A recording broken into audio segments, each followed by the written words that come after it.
DeAndre Hopkins can be that guy. He can be that reason that they break that glass ceiling, that they push past the Chiefs and Patrick Mahomes and whoever else may stand in their way in the AFC side of the playoff bracket and get to a Super Bowl. If I'm DeAndre Hopkins, Buffalo's the spot for me. What do you think? If I'm DeAndre Hopkins, I take into some account some of the things you mentioned. If a trade couldn't get done, which you would have figured, hey, this is an opportunity for Arizona to start rebuilding their roster.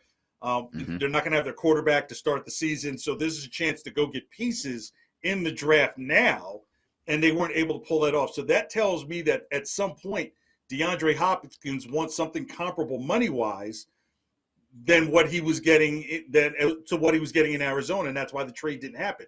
Like the price was too rich for some people.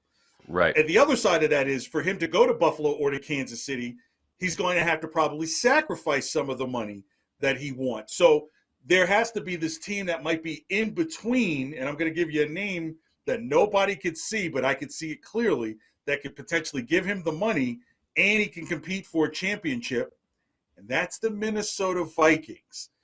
They're the team that I think everybody's forgetting was in the playoffs last year. Mm-hmm. Everybody's in love with Detroit, but Detroit wasn't there last year. Green Bay's still going to be bad, and the Bears are still trying to figure out what they are. With Adam Thielen now in Carolina, you have to think about how now teams are going to want to double-team Justin Jefferson all day.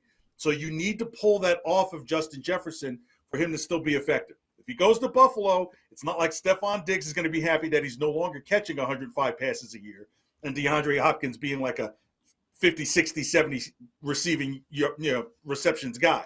It's not going to work out because you still have other things you've got to work with. But in Minnesota, they've got a solid running game depending on what Dalvin Cook's going to do, but it looks like he's going to come back. Mm-hmm. You pair him with Justin Jefferson, now you have almost something like at least at an Adam Thielen level plus to defend for, and there's so much value on Minnesota, like plus 320 to win the division.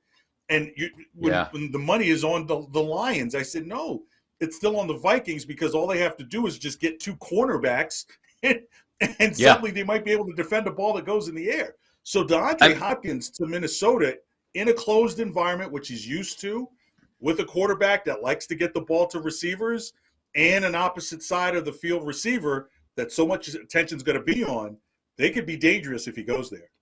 Man, I love that call. I absolutely love that. It's 40-1 right now at DraftKings, by the way, to bet on Minnesota as DeAndre Hopkins next, where he takes his next regular season snap. I love that call because that's another team, in my opinion, that goes from one level to the next if they add DeAndre Hopkins.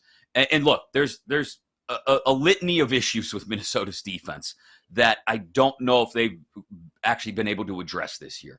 The defense, though, is separate for me from what you bring up and is a very valid point. Okay, we're going to let Adam Thielen walk because wide receivers beyond the age of 30, we don't know when they're going to fall off the cliff, and we want to bet on Thielen falling off the cliff sooner rather than later. They go out and they get Jordan Addison. But if you want to add that layer of insurance, hey, I'm not saying I think Jordan Addison's going to be a very good NFL wide receiver.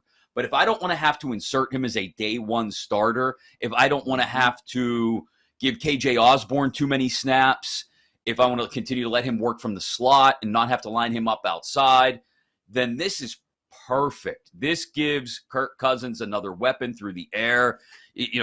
With TJ Hawkinson included, that is a fantastic receiving core when you talk about Jefferson not having to face all the double teams, when you talk about Addison, the rookie, Osborne, and then we're going to heap DeAndre Hopkins on top of it. You're right. That immediately throws Minnesota into NFC North favorite territory. And so while it's not one of the favorite landing spots right now when you look at the board, I think it makes a ton of sense, KJ, for DeAndre Hopkins to consider Minnesota. I think if there's another place he could land, it could be kind of a bidding war in New York, right? The Giants, they need themselves a number one receiver, and you almost say, okay, is Aaron Rodgers truly happy with what he has? Like, do you feel like you put yourself to another level in an AFC gauntlet if Aaron Rodgers has DeAndre Hopkins? We wanted Odell Beckham Jr. to come there. It didn't happen.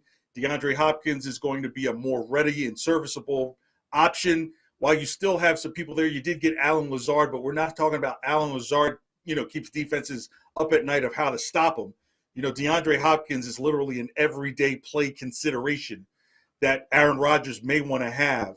But again, we got to get to the money portion of it because that's so key, is where can DeAndre Hopkins go to get a good portion of the money that he still wants to get and still compete. Now, if you want to start naming teams where he can go and get all the money, I could give you a bunch of teams like in terms of like, hey, he wouldn't be against going back to Houston. He wouldn't be going back against it because of the tax laws there, and he probably still has a residence there. So, I ain't got to buy a new place and can get more money. Right. So, the Chiefs would be intriguing, but I think, he gets kind of lost in the sauce. And the Chiefs have kind of proven that they can do it without a star receiver downfield. You just worry about where is the health of Travis Kelce as each season goes by, because no man has ever beaten time except for AI. He will beat time. And I don't even know if he's a he. He might be offended, might be saying that. So you mentioned the New York teams. The Giants at 30-1. I think that's an attractive spot. Right. The Jets at 7-1. The Jets at 7-1 right now at DraftKings, fourth in on the board for DeAndre Hopkins' destination. The one team we haven't mentioned that's less than 10-1, other than the Patriots. I don't think the Patriots makes a ton of sense. I just if I'm DeAndre Hopkins, I'm not excited about going to work with Mac Jones as my quarterback. But the only other place that look, I can tell you this: why run down the field just to turn around and see that the quarterback has been sacked again? Yeah. That's what would happen. The other team in the top four that we haven't talked about yet, the Ravens at plus 650 for DeAndre Hopkins' next destination.